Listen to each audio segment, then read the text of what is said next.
வணக்கம். இந்த மனதை வெல்லுங்கள் என்ற புதிய நிகழ்ச்சியில் உங்கள் அனைவரையும் மீண்டும் சந்திப்பதில் மிக்க மிக்க மகிழ்ச்சி. நம் அனைவருக்கும் மனம் அமைதியாக இருக்க வேண்டும் என்ற ஆசைதான்.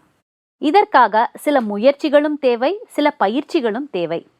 நாம் கேட்கும் பல கேள்விகளுக்கு இன்று பதிலளிக்க வந்துள்ளார் நமது ராஜயோகி பிரம்மகுமார் பாண்டியமணி அவர்கள். இவர்கள் கடந்த 40 ஆண்டு காலமாக ராஜயோகாவை பயின்றும் பயிற்றுவித்தும் வருகிறார். பிரம்மகுமாரி இயக்கத்தின் வேல்யூ எஜுகேஷன் துறையின் இயக்குனராய் இருக்கிறார். வணக்கம் பிரதர். வணக்கம். ஓம் சாந்தி. ஓம் சாந்தி. சென்ற சில வாரங்களா நம்ம இந்த மனதை பத்தி பேசிட்டு இருக்கோம். மனதில் எழக்கூடிய எண்ணங்கள் எப்படி எப்படி இருக்கணும், எந்தெந்த வகையான எண்ணங்கள் இருக்கு, நல்ல எண்ணங்கள், கெட்ட எண்ணங்கள், சமநிலை எண்ணங்கள், இதை பத்தி எல்லாம் பேசிட்டு இருக்கோம். மனதை பராமரிப்பது அவசியம்தானா? இது நிச்சயமாக ஒன்று. எப்படி நாம் ஒரு செடியை வைக்கிறோம், அந்த செடியை பராமரிக்கணும். அதை பராமரிக்காமல் அதுலேருந்து நம்ம எந்த பலனையும் பெறவே முடியாது. அதே மாதிரி தான் இந்த மனது என்பதும் ஒரு குழந்தை மாதிரி. அதை எப்படி ஒரு குழந்தையை நம்ம பராமரிக்கிறோமோ, அதுக்கு கவனம் செலுத்துகின்றோமோ, அதே மாதிரி இதன் மேலும் நம்ம கவனம் செலுத்தணும். அதுக்கு தேவையான ஊட்டச்சத்துக்களை நாம் கொடுக்கணும், அதுக்கு பாதுகாப்பை கொடுக்கணும். அப்போ தான் அது நாம் விரும்புகிற மாதிரி நமக்கு அதனுடைய வெளிப்பாடை கொடுக்கும், அதனுடைய பலனை நமக்கு கொடுக்கும். அதன் காரணமாக நம்மளுடைய வாழ்க்கை ஒரு நிம்மதியான வாழ்க்கையாக, அமைதியான வாழ்க்கையாக, மகிழ்ச்சியான வாழ்க்கையாக, சுகம் நிறைந்த வாழ்க்கையாக அமைத்து கொள்ள முடியும். ஏனென்றால் ஏற்கனவே நம்ம பார்த்தோம், மனிதன் என்பதே மன ப்ளஸ் ஈதன். அதாவது நம் மனதோடு இணைந்து வாழ்ந்தால் தான் நம்மளுடைய வாழ்க்கை சிறப்பாக அமைய முடியும். அதனால் அந்த மனதை நாம் புரிந்து கொண்டு அது எப்படி செயலாற்றுகின்றது என்பதை தெரிந்து கொண்டு அதை நாம் நம்மளுடைய வசதிக்கு ஏற்ப நாம் எப்படி சொல்கிறோமோ அப்படி அது தன்னுக்குள்ளே இருக்கக்கூடிய அளப்பரிய சக்திகளை வெளிக்கொணர்வதற்கு வழி செய்யணும்னா நிச்சயமாக நாம் அதை சரியாக பராமரிக்க வேண்டும். வாழ்க்கையில் நிறைய பிரச்சனைகளுக்கு காரணம் என்னன்னா, நான் மனதில் ஒன்று நினைத்து கொண்டிருக்கிறேன், இப்படிதான் நடக்கணும்னு நினைக்கிறேன். பட் அது வேற விதமா நடந்ததுன்னா அதை என்னால் ஏற்றுக்கொள்ள முடியவில்லை. இந்த ஏற்றுக்கொள்ளும் குணம் அவசியமா, அவசியம் இல்லையா? நிச்சயமாக ஏற்றுக்கொள்ளுதல் என்பது அவசியமாக இருக்கின்றது. இப்போ நாம் நினைக்கிறோம், நினைச்சபடியே நடக்குமா அப்படின்னா நிச்சயமாக நடக்கிறது இல்லை. நாம் விருப்பப்படுறோம் இந்த மாதிரி இருந்தால் நல்லா இருக்கும்னு, ஆனால் அந்த மாதிரி இருக்கிறது இல்லை. அதனாலே பல முறை நாம் டிஸ்டர்ப் ஆகிடுறோம். நம்மளால் நம்மளுடைய மன அமைதியை நாம் இழந்துடுறோம், பிரச்சனைக்கு உரியவர்களாக ஆகிவிடுகின்றோம். கவலையோ துக்கமோ அல்லது டென்ஷனோ ஆகிவிடுகின்றது. ஆக நம்மளுடைய வாழ்க்கை அமைதி நிறைந்த வாழ்க்கையாக, சமன்பாடான ஒரு வாழ்க்கையாக அமைய வேண்டுமென்றால் நாம் எதையுமே ஏற்றுக்கொள்ள வேண்டும். இந்த வாழ்க்கையில் நாம் புரிந்து கொள்ள வேண்டிய விஷயம் என்னென்னா, எல்லாமே இருமைத்தன்மை உடையதாகத்தான் இருக்கின்றது. எப்படி இரவு பகல் இருக்கின்றது, வெற்றி தோல்வி இருக்கின்றது, இன்ப துன்பம் இருக்கின்றது. ஆக நாம் எப்பொழுதுமே இன்பமாக இருக்கணும் அப்படின்னு ஆசைப்படலாம், ஆசைப்படுறதுல தப்பு இல்லை.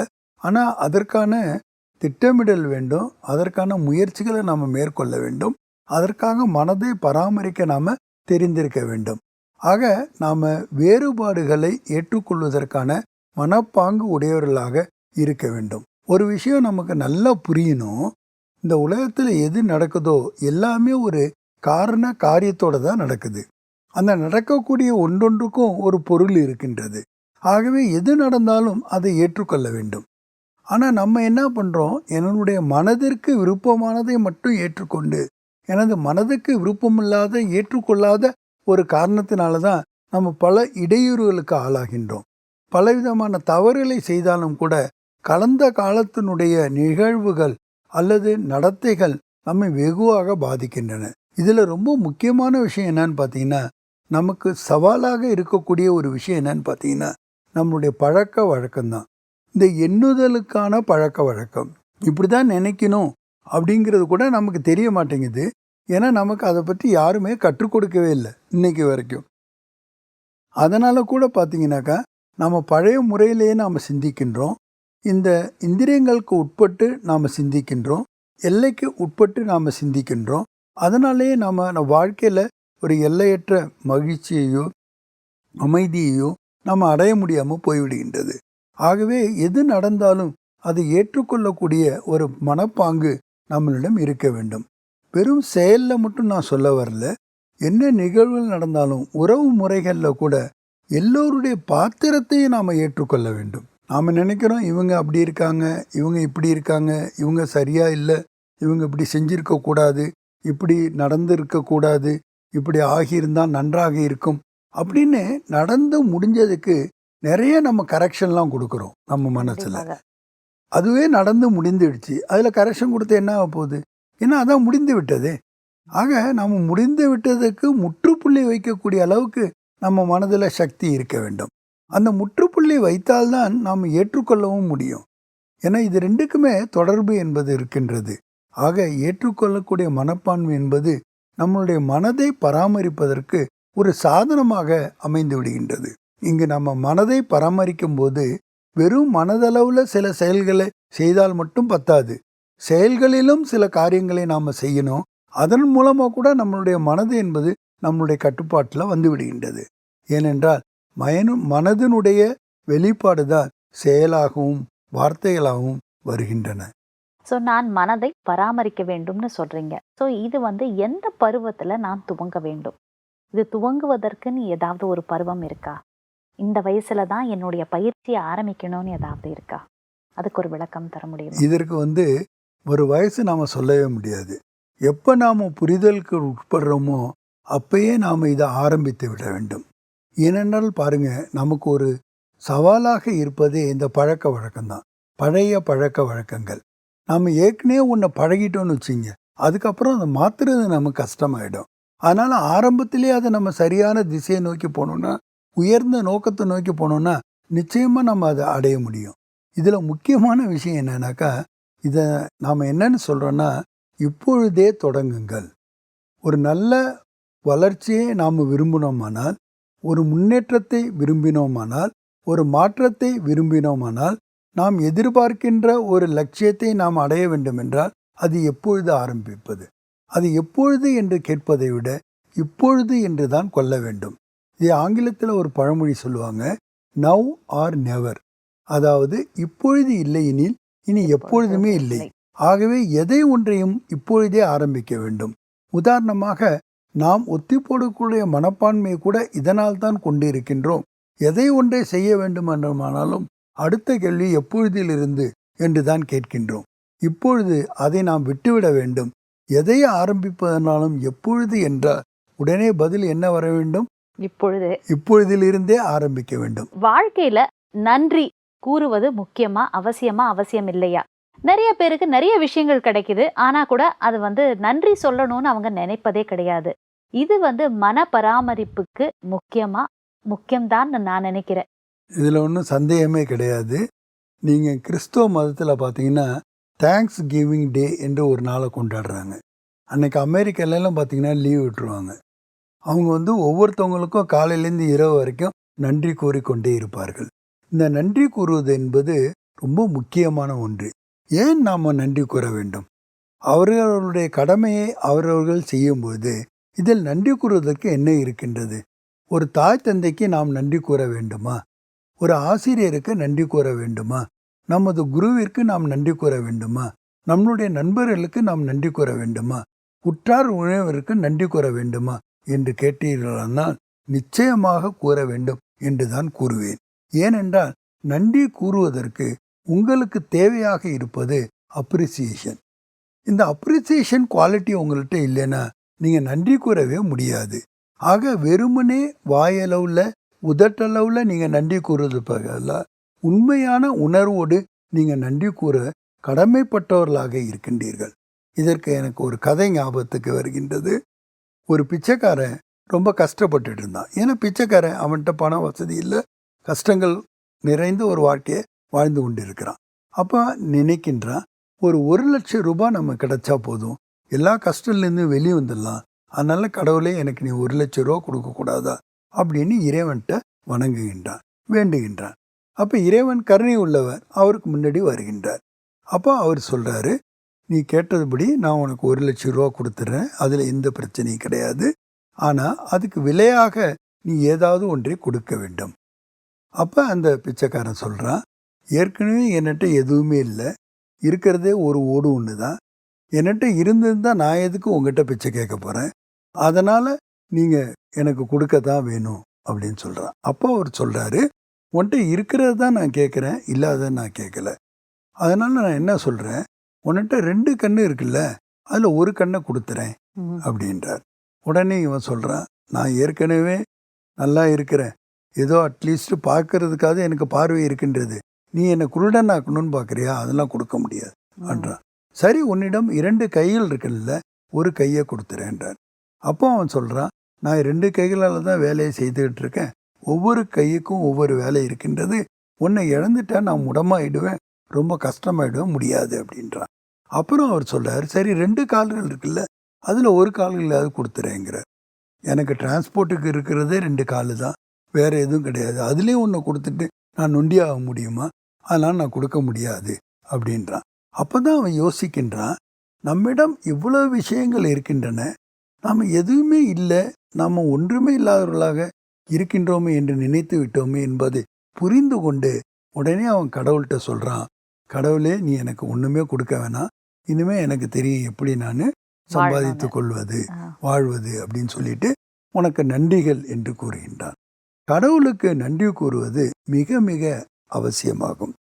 ஏன்னா நீங்கள் யோசிச்சு பாருங்க, உங்களுடைய உடல் கிடைத்திருக்கின்றது, இந்த உடலில் ஒவ்வொரு உறுப்புகளும் எவ்வளோ அதிசயமாக செயலாற்றி கொண்டிருக்கின்றன. கண்டிப்பாக ஒரு உடலினுடைய அமைப்பை எத்தனை விஞ்ஞானிகள் ஒன்று சேர்ந்தாலும் கூட கண்டுபிடிக்க முடியாது. அந்த அளவிற்கு ஒவ்வொரு உறுப்புகளும் கூட வித்தியாசமானதாக இருக்கின்றது, தன்னுடைய கடமையை கரெக்டாக செய்கின்றது. இப்போ நம்ம மூச்சு விடுறோன்னா நாமெல்லாம் நினச்சி விடுறதில்ல, பயிற்சி பண்ணி விடுறதில்ல.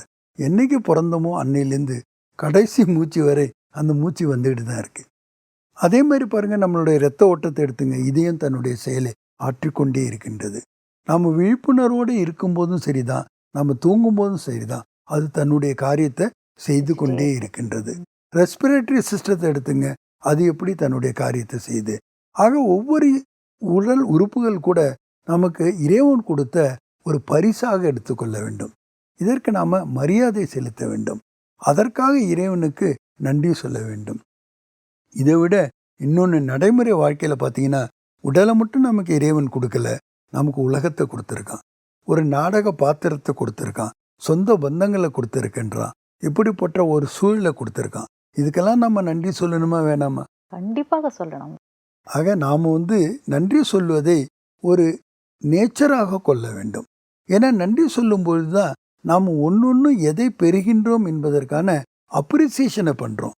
அந்த அப்ரிசியேஷன் பண்ணும்போது நாம் உண்மையான மனதோடு சொல்லும்போது அவங்களுக்கு கூட நமக்கு வாழ்த்துக்களை கொடுக்க வேண்டும் என்ற ஒரு எண்ணம் வருகின்றது.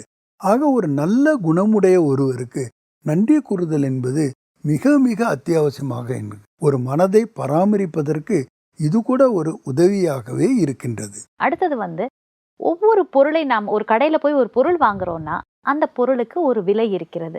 ஸோ மன அமைதிக்குன்னு ஏதாவது ஒரு விலை கொடுக்க வேண்டுமானா? ரொம்ப கரெக்டாக நீங்கள் சொன்னீங்க. ஏதாவது ஒன்றுக்கும் ஒரு விலையை கொடுத்து தான் ஆக வேண்டும்.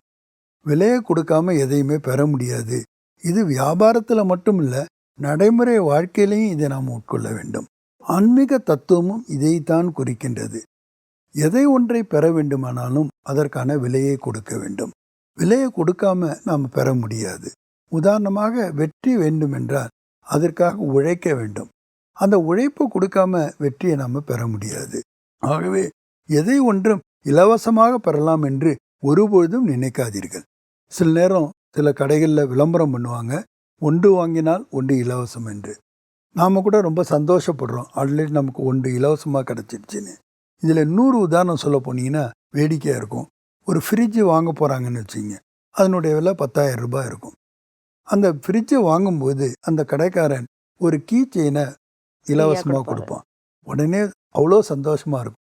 ஃப்ரிட்ஜை வாங்கும்போது கூட எவ்வளோ சந்தோஷமோ அதை விட அந்த ஃப்ரீயாக கிடைக்கிற கீ செயின் மேலே நம்ம சந்தோஷத்தை அடைக்கிறோம். ஆனால் அது ஃப்ரீயாக கிடைத்ததாக உண்டானா உண்மையாக கிடையவே கிடையாது.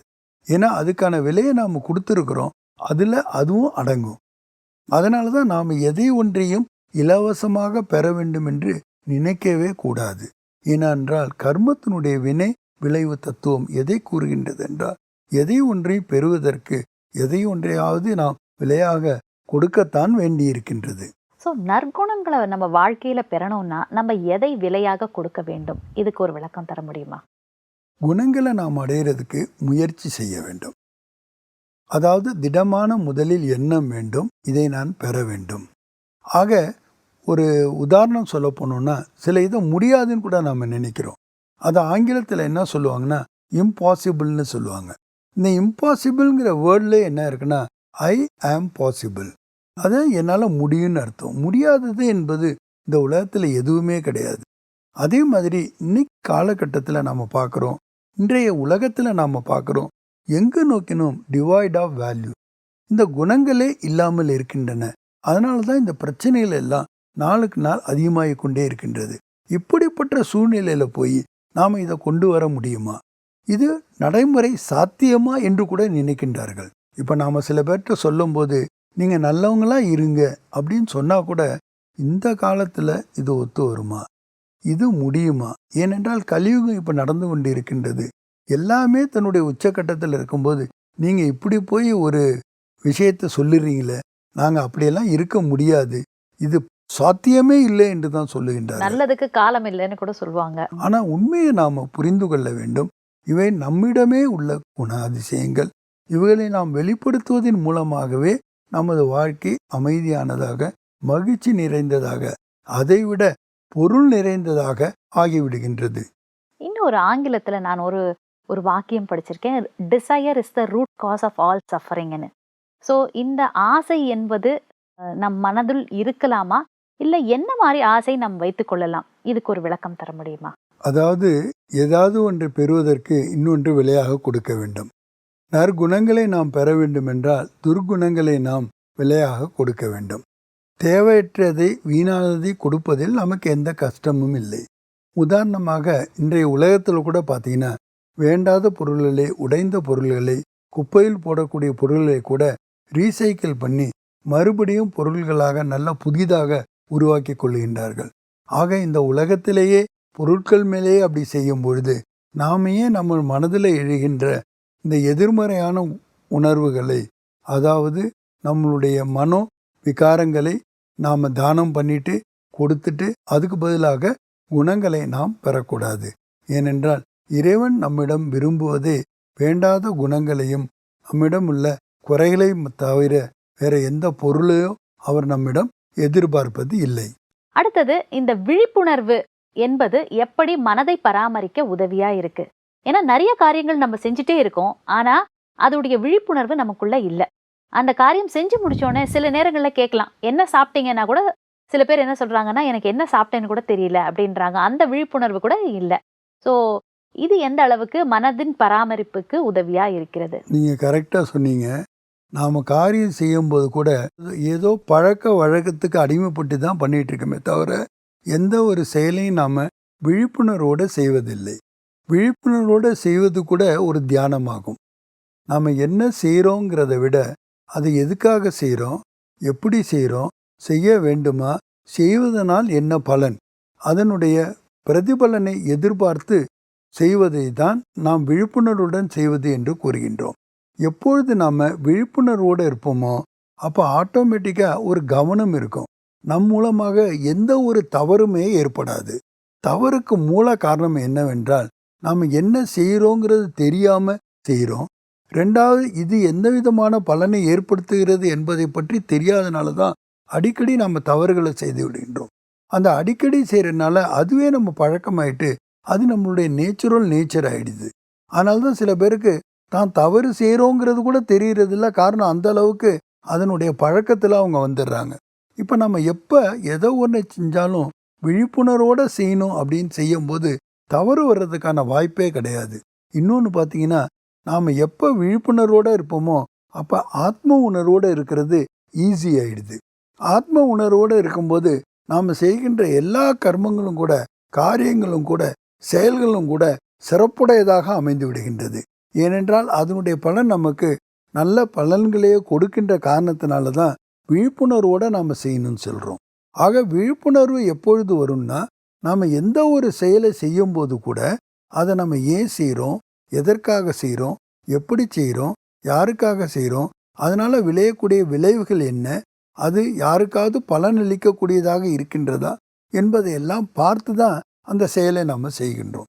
ஆக செயலை செய்யும்போது விழிப்புணர்வு வந்துடுச்சுன்னு வச்சுங்க, உங்களுக்கு அந்த செயலின் மீது கூட ஆர்வம் வந்துடும். ஆர்வத்தோடு நீங்கள் செய்யும்போது ஒருபொழுதும் களைப்பு அடைய மாட்டீர்கள். களைப்படையாத ஒரு தன்மையை நீங்கள் அடைவதற்கு இந்த விழிப்புணர்வு நமக்கு அத்தியாவசியமாக இருக்கின்றது. இந்த விழிப்புணர்வோடு சேர்த்து இன்னொன்று பார்த்தீங்கன்னா, சமநிலையோடு நாம் இருப்பது. இந்த சமநிலையோடு இருப்பதற்கு ஒரு சிறிய பயிற்சி மட்டும் உங்களுக்கு நான் சொல்லலாம்னு நினைக்கிறேன். ஏன்னா அது ஒரு 2-3 நிமிடங்கள் செய்தால் கூட போதுமானது. அதன் மூலமாக கூட உங்களுடைய மனம் சமன்பாட்டை அடைந்துவிடும். நீங்கள் உட்காரும்போது வசதியாக அமர்ந்து கொள்ளுங்கள். நீங்கள் தரையில் தான் உட்காரணும், சம்பளம் கொட்டி தான் உட்காரணும் அப்படிலாம் இல்லை. நீங்கள் சேரில் கூட உட்காந்துக்கலாம், ஈஸி சேரில் கூட உட்காந்துக்கலாம்.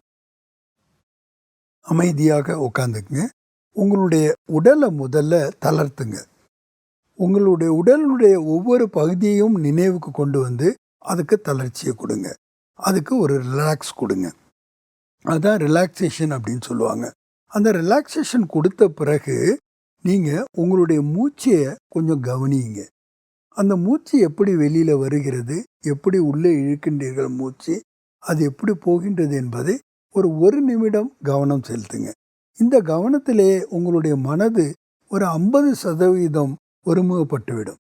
இதற்கு பிறகு நீங்கள் உங்களுடைய எண்ண ஓட்டத்தை பாருங்கள். உங்கள் மனதிலிருந்து எப்படிப்பட்ட எண்ணங்கள் வருகின்றது என்பதை நீங்கள் சாட்சியாக பாருங்கள். 3வது மனிதராக பாருங்கள். இது உங்களுடைய எண்ணம் அல்ல. நீங்கள் 3வது மனிதராக அதை பார்க்கும் பொழுது எந்த விதமான எடையும் இல்லாமல், அதனுடைய உயர்வு தாழ்வை பார்க்காமல் நீங்கள் அதை சாட்சியாக பார்க்க முடியும். அப்படி சாட்சியாக பார்க்கும் பொழுது இது தவறானது, இது சரியானது என்று நீங்களே தீர்மானிக்காதீர்கள். அதைவிட முக்கியமானது என்னவென்றால், நீங்களாக ஒரு எண்ணத்தை எடுத்து அதில் திணிக்காதீர்கள். ஏனென்றால் பலமுறை நமக்கு நமது எண்ணங்களை, விருப்பங்களை எண்ணங்களாக திணிக்கின்ற பழக்கம் இருக்கின்ற காரணத்தினால் அந்த பழக்கத்தை நாம் தவிர்க்க வேண்டும். அப்பொழுது வெறுமனே நீங்கள் உங்களுடைய எண்ணங்களை கவனிக்கும் பொழுது அது உங்களுடைய கட்டுப்பாட்டிலே வந்துவிடும். இதற்கு ஒரு உதாரணம் சொல்ல வேண்டுமென்றால், ஒரு சிறிய குழந்தை அதிகமாக தொந்தரவு செய்து கொண்டிருக்கின்றது. ஒரு இடத்தில் எழுப்பதில்லை. அப்போது பெற்றோர் அதை பார்த்தார்களாலே போதும். அந்த குழந்தைக்கு எப்பொழுது தெரிகின்றதோ பெற்றோர் நம்மை பார்த்து கொண்டு இருக்கின்றார்கள் என்று தன்னைத்தானே அது ஒரு கட்டுப்பாட்டிற்குள் கொண்டு வந்து விடுகின்றது. அதே போன்றுதான் நமது மனமும். ஏனென்றால் மனம் கூட ஒரு குழந்தை தானே. ஆக அந்த மனதை நீங்கள் எந்த ஒரு நிர்ணயமும் இல்லாமல், எந்த ஒரு பாதிப்பும் இல்லாமல் ஒரு 3ஆம் மனிதரை போன்று சாட்சியாக பார்க்கின்றீர்களோ அப்பொழுதே நமது மனமானது சமநிலையை அடைந்து விடுகின்றது. சமநிலை அடைந்த மனமானது ஒரு தீர்க்கமான புத்தியை கொடுக்கின்றது. ரொம்ப அழகான இந்த பயிற்சியை நீங்க இன்னைக்கு எங்களுக்கு கற்றுக் கொடுத்துருக்கீங்க. எல்லா நேயர்களுமே வீட்டில் இதை ப்ராக்டிஸ் பண்ணுவாங்கன்னு நினைக்கிறேன். இந்த நிகழ்ச்சி இதோடு நிறைவு பெறுகிறது. மற்றொரு நிகழ்ச்சியில் மீண்டும் சந்திக்கலாம். நன்றி, வணக்கம். நன்றி, வணக்கம். மனமும் அதன் பராமரிப்பும். இப்பொழுது இல்லையேல் இனி எப்பொழுதும் இல்லை என்பதற்கேற்ப மனதை பராமரிக்க இப்பொழுதே தொடங்கி விடுதல் வேண்டும். எதை நீங்கள் தவிர்க்க முடியாதோ, எதை மாற்ற முடியாதோ அதை அப்படியே ஏற்றுக்கொள்ளுதல் வேண்டும். வாழ்க்கை என்பது இன்ப துன்பம், வெற்றி தோல்வி, இரவு பகல் என்ற வெவ்வேறான 2 சக்திகளை இணைத்து கொண்டிருப்பதே. ஆகவே வருவதை எதிர்கொள்ள எப்பொழுதும் தயாராக இருத்தல் வேண்டும். கடவுள் நமக்கு தேவையான ஒவ்வொன்றையும் பார்த்து பார்த்து நமக்காகவே படைத்திருக்கிறார். அதனால் இப்பொழுதிலிருந்தாவது நன்றி கூறத் தொடங்குங்கள். ஓம் சாந்தி.